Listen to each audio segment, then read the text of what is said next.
Welcome. ID के coaching campus के YouTube channel में मैं राधा कृष्ण आप सभी लोगों का स्वागत करता हूं।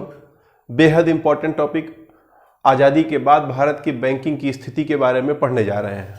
ठीक है, आज़ादी के पहले क्या हुआ था, कौन कौन सी बैंकें स्थापित हुई थी, फिर इंपीरियल बैंक ऑफ इंडिया के बाद कैसे आरबीआई का गठन हुआ, आरबीआई का काम क्या होता है, वो सारी चीज़ें आपको पिछली क्लास में 30 मिनट में मैंने बताया था। आज की 30 मिनट की क्लास में मैं क्या बताऊंगा आपको, ध्यान दीजिए।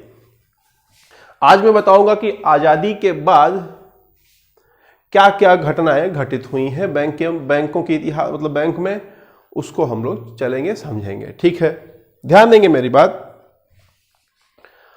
कि भारतीय बैंकिंग पद्धति आजादी के बाद को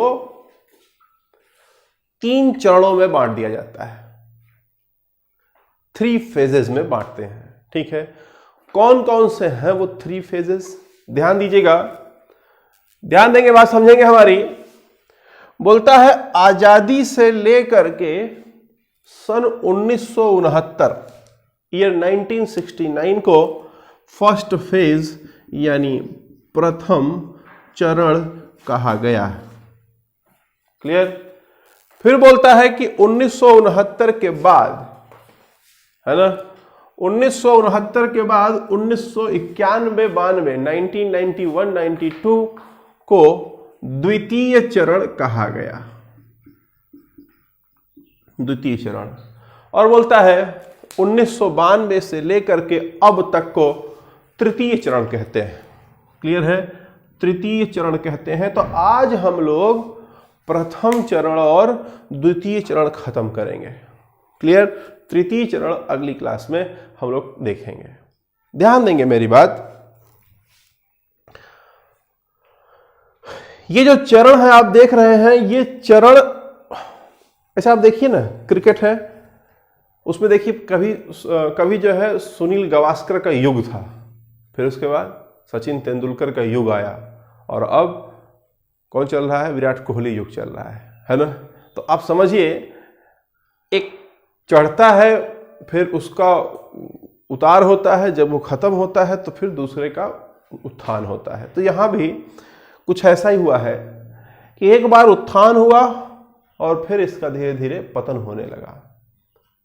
पतन हो गया पूरा एकदम, फिर उसके बाद उत्थान हुआ, फिर पतन हो गया, फिर उत्थान हो रहा है। तो जो 2 बार पतन हुआ तो उसको 2 चरण दे दिए, प्रथम चरण, द्वितीय चरण, उसके बाद तृतीय चरण। तृतीय चरण में 1992 से लेके अब तक आता है, यानी 2020 अब चल रहा है तो अब तक आता है तृतीय चरण में। ठीक है, अब ध्यान दीजिए, एकदम बिल्कुल देखिए, मैं जो आपको समझाने जा रहा हूं ना, यकीन मानो मेरा कि एक बार अगर आप ध्यान दे दिए तो फिर आपको कभी इकॉनमी परेशानी नहीं करेगा, कभी भी नहीं परेशान करेगा। ठीक, देखिए, आजादी के बाद बैंकिंग सेक्टर में कैसी घटनाएं घटित होंगी, ये इस बात पर निर्भर करेगा कि आजादी के पहले की स्थिति क्या थी। जैसी स्थिति होगी उसी स्थिति को सुधारने के लिए आजादी के बाद आवश्यक कदम उठाए जाएंगे। अब देखिए, आजादी के पहले स्थिति क्या थी बैंकिंग सेक्टर में। पहली चीज, जो पहली प्रॉब्लम थी आजादी के, मतलब आजादी के पहले बैंकिंग सेक्टर में जो पहली प्रॉब्लम थी वो ये कि banks were working for the classes not for the masses. मतलब बैंकें केवल खास लोगों के लिए काम कर रही थी, खास लोगों के लिए, आम जनता के लिए बैंकें काम नहीं कर रही थी। ये सबसे बड़ी प्रॉब्लम थी। जब तक बैंकें आम जनता के लिए काम नहीं करेंगी तब तक जो है देश का भला नहीं होने वाला था, और बैंकें उस समय केवल खास लोगों के लिए काम करती थी। तो पहली problem, banks were working for the classes. दूसरी समस्या क्या थी कि बैंकें वित्त की कमी से जूझ रही थी, यानी पैसे की कमी से जूझ रही थी। ये दूसरी समस्या थी। क्लियर। और जो तीसरी सबसे बड़ी समस्या थी कि बैंकों को किसी तरीके की कोई सुरक्षा की गारंटी नहीं थी, यानी बैंकों का अपना कोई गारंटी लेने वाला नहीं था। ठीक, तो ये तीन बड़ी समस्याएं थी आजादी के पहले। तो अब इन्हीं समस्याओं को दूर करने का उपाय लाया जाएगा आजादी के बाद। क्लियर? तो जब आजाद होंगे तो पहला काम क्या करना है हमें, बैंकों को जो केवल क्लास के लिए काम कर रही है, कुछ खास लोगों के लिए केवल काम कर रही थी, उसको आम जनता तक पहुंचाना हमारा उद्देश्य होगा। इस उद्देश्य की पूर्ति के लिए बैंकों का नेशनलाइजेशन यानी राष्ट्रीयकरण किया गया। क्लियर है? बोला गया कि जब राष्ट्रीयकरण हो जाएगा बैंकों का, तो बैंकें सिर्फ खास लोगों को नहीं बल्कि आम लोगों को भी तवज्जो देंगी।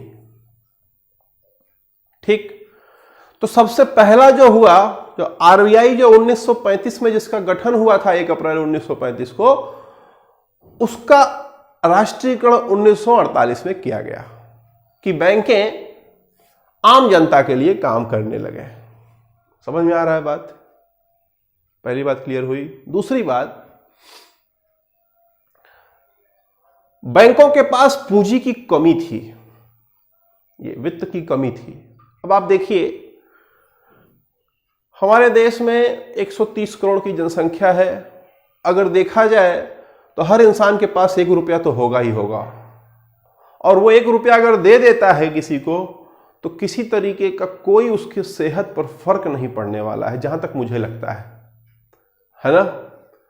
अब आप देखिए, आपके पास अगर 1 रुपया है तो उस 1 रुपए का अकेले आप बहुत कुछ नहीं कर सकते हो, लेकिन अगर 130 करोड़ लोगों का 1-1 रुपए मिल जाए तो उस 130 करोड़ से बहुत बड़ी चीज कुछ खड़ी कर सकते हो आप। तो जब देखिए, जब पूंजी कम हो, पूंजी की कमी हो, तो व्यापार जो है वो बैठने लगता है, टूटने लगता है।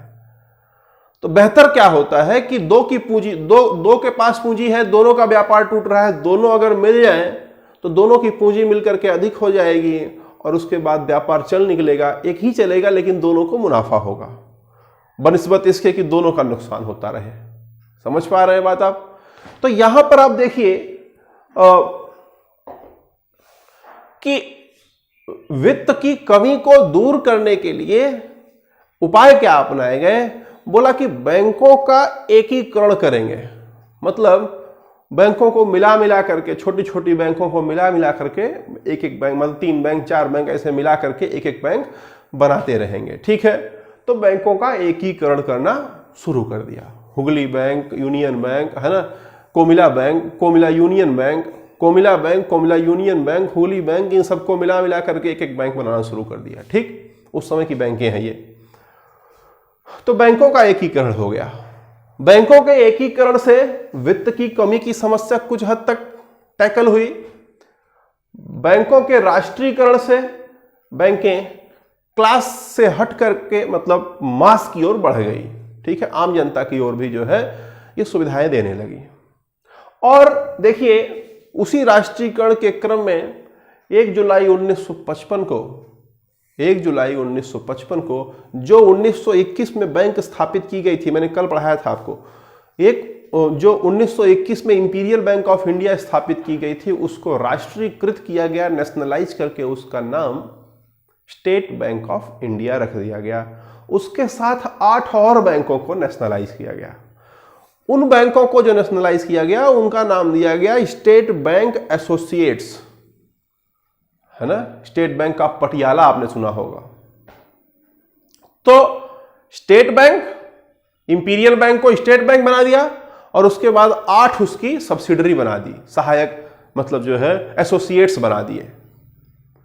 वर्तमान में सारे एसोसिएट्स खत्म हो गए हैं, सबका विलय कर दिया गया है किसमें? स्टेट बैंक ऑफ इंडिया में।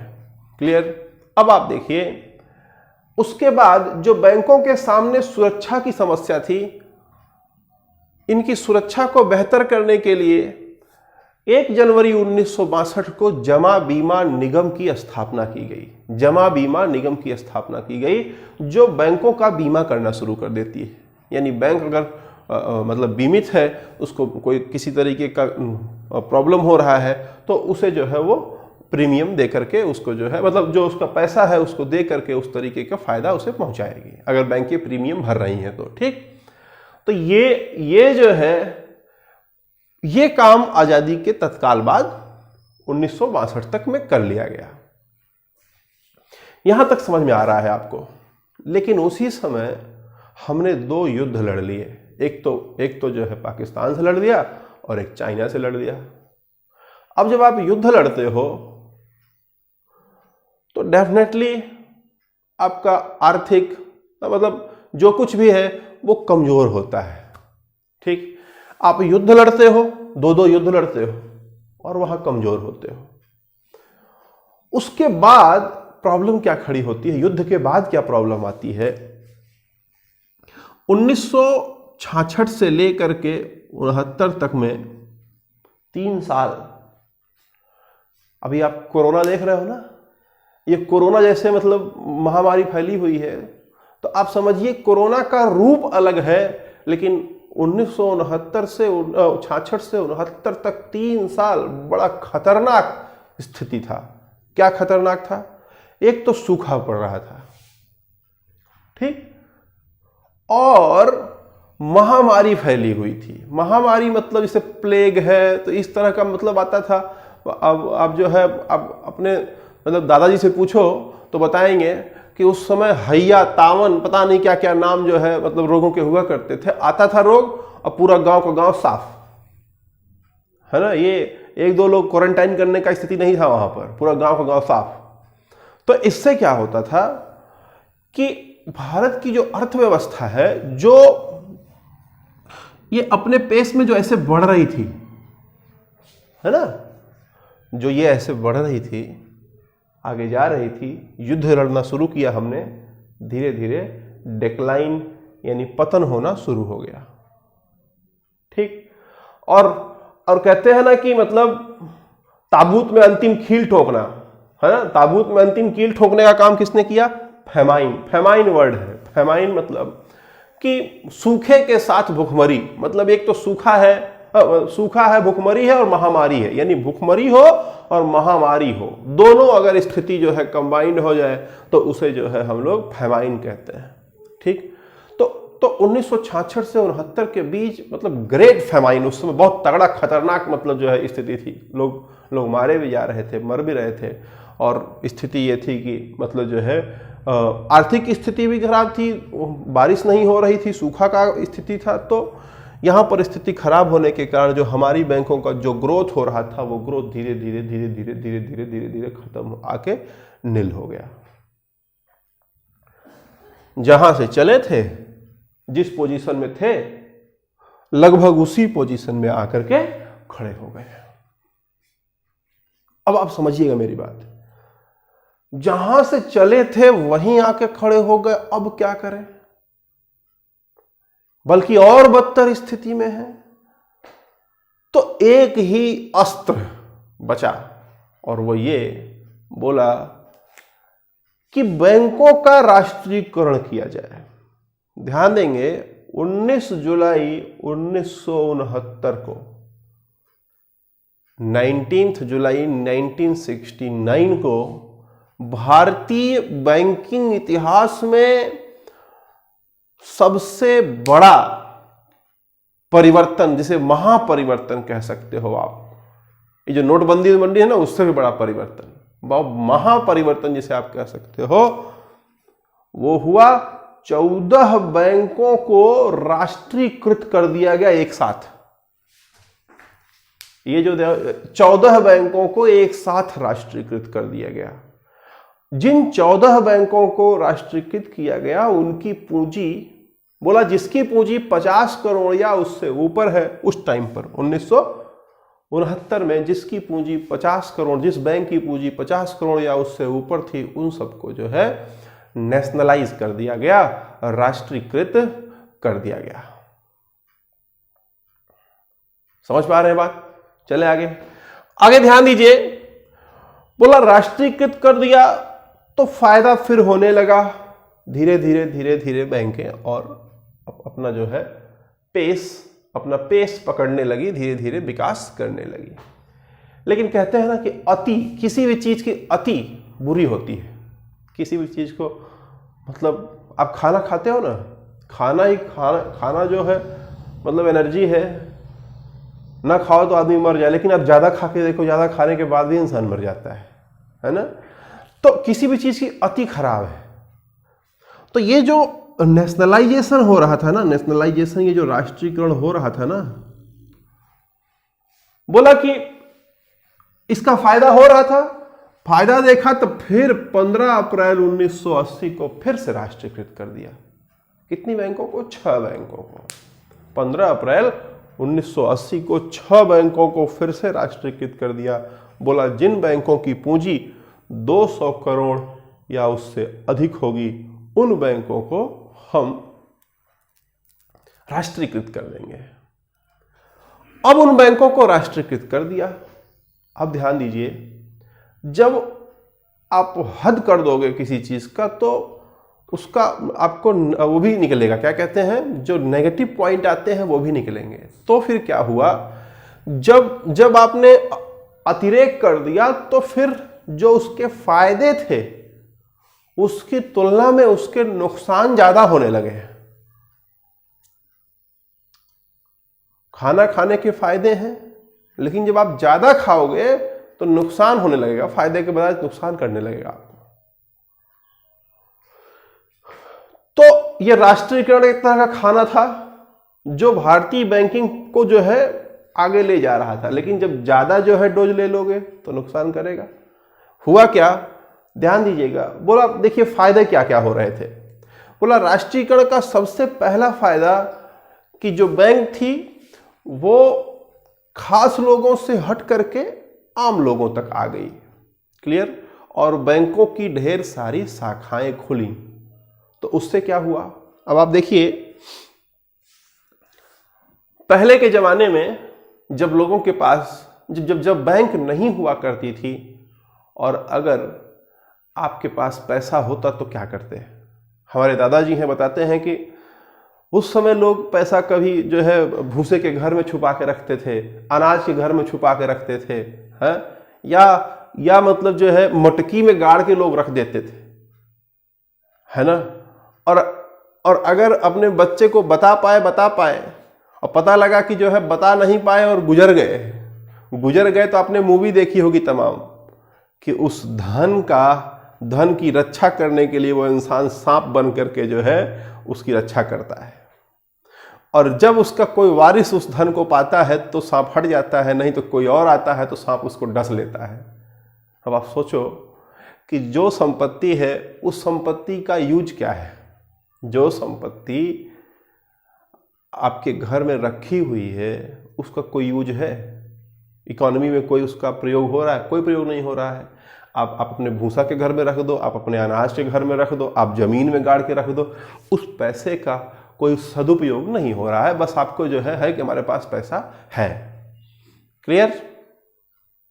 जब बैंक खुल गई, आपके घर के बगल में बैंक खुल गई जब, तो वही पैसा जो जमीन में गड़ा हुआ था, जो भूसे के घर में रखा हुआ था, जो ऐसे ऐसे था, वही पैसा लोगों ने सुरक्षित उठा करके बैंक में डाल दिया। अब जब लोगों ने पैसा बैंक में डाला तो वो पैसा भारत की अर्थव्यवस्था में सर्कुलेट होने लगा। जो पैसा आपका घर में यूजलेस पड़ा हुआ था वह पैसा भारत की अर्थव्यवस्था में प्रयोग में आने लगा, वह संपत्ति से सृजन होने लगा। तो इसका बड़ा बेनिफिट हो रहा था, यही सबसे बड़ा बेनिफिट था। क्लियर है। तो शाखा पे शाखा, शाखा पे शाखा, बैंक पे बैंक खोलते जा रहे हैं, शाखा खोलते जा रहे हैं। जब आप हद कर दोगे, शाखा भी ज्यादा खोल दोगे, तो जो बैंकिंग सेवाएं हैं वो अपने सबसे बुरी स्थिति में पहुंच जाएंगे। पता लगा कि आपको खाता खुलवाना है तो 3 महीने लग जाएगा खाता खोलने में। पैसा यहां से ट्रांसफर करना है, पता लगा कि आपका नेट नहीं चल रहा है ना, नेटवर्क गायब है 4 महीने तक। तो जब ऐसी स्थिति हो गई तो बैंकों मतलब जब ज्यादा शाखा खोले तो सेवा खराब हो गई। क्लियर? फायदा हो रहा था लेकिन नुकसान भी हुआ। और फायदा क्या हो रहा था? जब ढेर सारी बैंकें खुल जाए, मतलब कोई एक बैंक हो, आप समझिए ऐसे ना कि कोई एक संस्था हो, उसकी केवल एक ब्रांच हो, और कोई एक संस्था हो जिसकी पूरे भारत में 100-200 ब्रांच हो, 500 ब्रांच हो, जहां आप जाओ वहीं देखो अरे ये तो है, तो उसकी क्रेडिबिलिटी ज्यादा होगी। तो जब बैंकों की शाखाएं ज्यादा खुलने लगी थ्रू आउट इंडिया, तो इन बैंकों को अंतरराष्ट्रीय व्यापार करने का मौका मिला, क्योंकि इनकी क्रेडिबिलिटी अंतरराष्ट्रीय बाजार में बढ़ गई कि भाई ये बड़ी बैंकें हैं, ढेर सारी शाखाएं इनके पास हैं, तो अंतरराष्ट्रीय व्यापार भी करने को मिलने लगा। क्लियर है?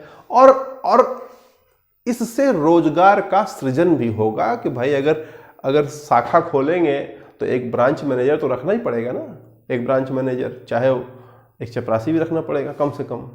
तो कहने का मतलब है कि जो राष्ट्रीयकरण थे उसका पहला बेनिफिट था कि बैंकें आम जनता के लिए काम करने लगी। दूसरा, बैंक शाखाएं खूब खुली, उससे जनता का जो जमा पूंजी घर में था वो भारत के वित्त व्यवस्था के मेन सप्लाई में आ गया, मेन फ्रेम में आ गया सारा पैसा।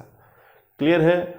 और उसके बाद जो है अंतरराष्ट्रीय व्यापार भी बैंकें करने लगीं और रोजगार में भी वृद्धि हुई।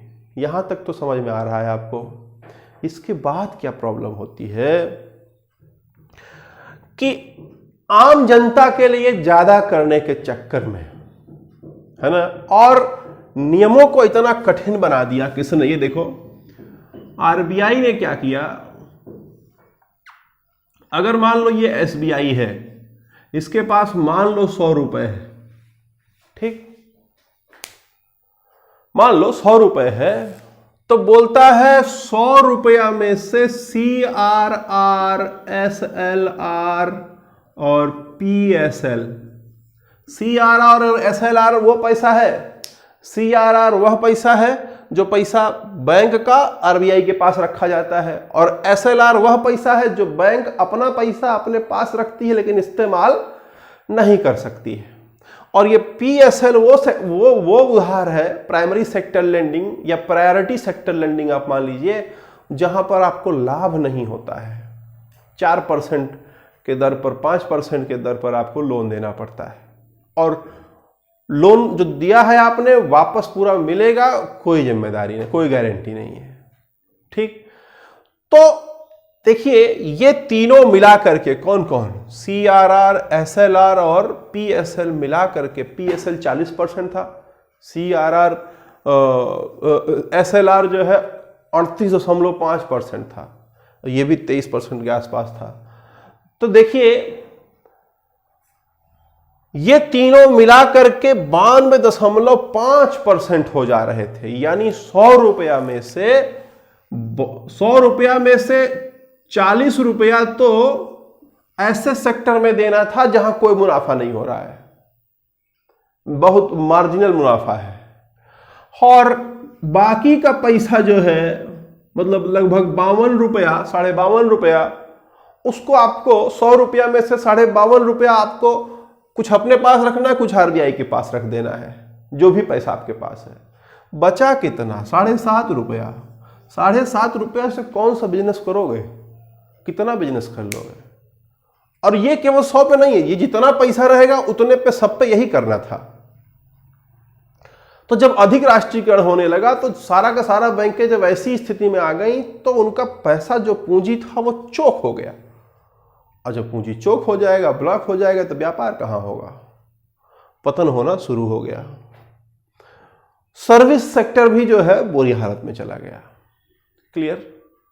और उसके बाद देखिए सरकार का नियम था, या मतलब उस समय नियम ये था, या आज भी है, कि अगर आप प्रायोरिटी सेक्टर को लेंडिंग 40% नहीं कर रहे हो, मतलब अगर जो कमजोर क्षेत्र है उसको अगर आप 40% का लोन नहीं दोगे अपनी कुल पूंजी का, तो आपका लाइसेंस खत्म कर दिया जाएगा। क्लियर? अब आप देखो आज मैं अभी आपसे पूछता हूं कि आपने लोन लिया है, तो आप बोलते हो नहीं सर लोन नहीं लिया है क्योंकि पैसे की आवश्यकता नहीं पड़ी। सोचो, पैसे की आवश्यकता नहीं पड़ी, ऐसा कैसे हो सकता है? आपने लोन नहीं लिया क्योंकि आप डरते हो कहीं ना कहीं लोन लेने से, कि आप लोन लेंगे तो रीपे कर पाएंगे कि नहीं कर पाएंगे, नहीं कर पाए तो क्या होगा, तमाम चीजें हैं, तब जमीन जायदाद जब्त हो जाएगी वगैरह वगैरह वगैरह। आज ये हालत है। अब आप सोचो, उस समय आज के कम से कम 35 साल 30 साल पहले अगर किसी को बोलते लोन लेने के लिए, वो भी जन सामान्य खेती गृहस्थी से जुड़ा हुआ आदमी, तो क्या वो लोन लेता? नहीं, जल्दी लोन नहीं लेता। तो उसके लिए लोन मेला लगाते। उसके लिए बैंकें क्या करती थी? लोन मेला लगाती थी। लोन मेले में लोगों को बुला बुला करके समझा समझा करके लोन दिया जाता था, और उसके बाद जब वापस मांगने जाते थे तो बोलता था माई बाप हम खुदे नहीं ले रहे थे, आपने खुदे समझा समझा के दिया हमको, अब नहीं हो पा रहा है तो क्या करें।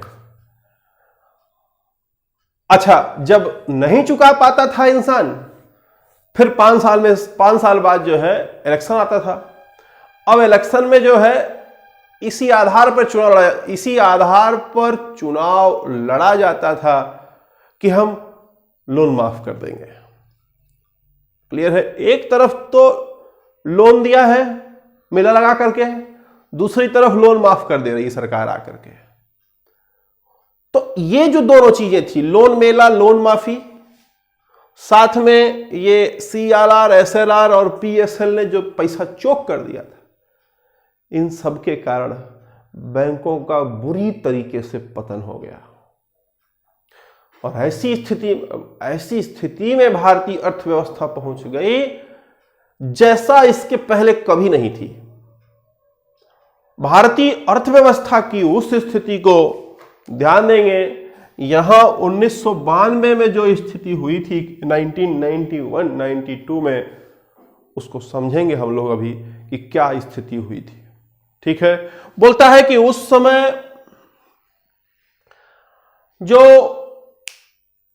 बैंकें थी उनकी हालत खराब ही थी, साथ में पूरी अर्थव्यवस्था भी चरमरा गई थी, है ना। हालत यह था कि भारत के पास जो भारत का विदेशी मुद्रा भंडार है वो खत्म होने की कगार पे खड़ा हो गया था, और भारत को पूरी दुनिया में कहीं से कोई सहयोग देने के लिए नहीं तैयार था, क्योंकि भारत दिवालिया के कगार पर पहुंच गया था। जब आप मजबूत होते हो तो हर कोई आपका सहयोग करने के लिए तैयार होता है, लेकिन जब आप दिवालिया हो जाते हो तो कोई नहीं खड़ा होता है। क्या स्थिति बनी थी? हम लोग दिवालिया होने की कगार पर पहुंच गए। तो हम लोगों ने वहां पर क्या किया जाए, उसके लिए एक समिति बनाई, उसका नाम है नरसिम्हन समिति। क्लियर है? नरसिम्हन समिति 1, इसे वित्तीय सुधार समिति के नाम से जाना जाता है। 2 समिति बनी है, नरसिम्हन समिति 1, नरसिम्हन समिति 2। ठीक है? नरसिम्हन समिति का गठन होता है और नरसिम्हन समिति कुछ सुझाव देती है कि ऐसा ऐसा ऐसा ऐसा करो तो ही सही होगा। क्लियर है? और उसी समय जब हमारी स्थिति नरसिम्हन समिति के सुझाव पर हम काम कर रहे होते हैं, उसके बावजूद भी हम अपनी समस्याओं से पार नहीं पाते हैं, तो हम यहीं पर अपनी समस्याओं को दूर करने के लिए फिर कहाँ जाते हैं? IMF के पास जाते हैं। इंटरनेशनल मॉनेटरी फंड से जाकर के जो है हम लोग लोन लेने का प्रयास करते हैं। जब लोन लेने जाते हैं तो ये हमारे ऊपर कुछ शर्तें थोपता है, और वो शर्तों को LPG नाम से जाना जाता है, लिबरलाइजेशन, प्राइवेटाइजेशन, ग्लोबलाइजेशन। क्या है ये चीजें, इसको अगली क्लास में हम लोग देखेंगे। उम्मीद करते हैं कि आपको समझ में आया होगा। Thank you class.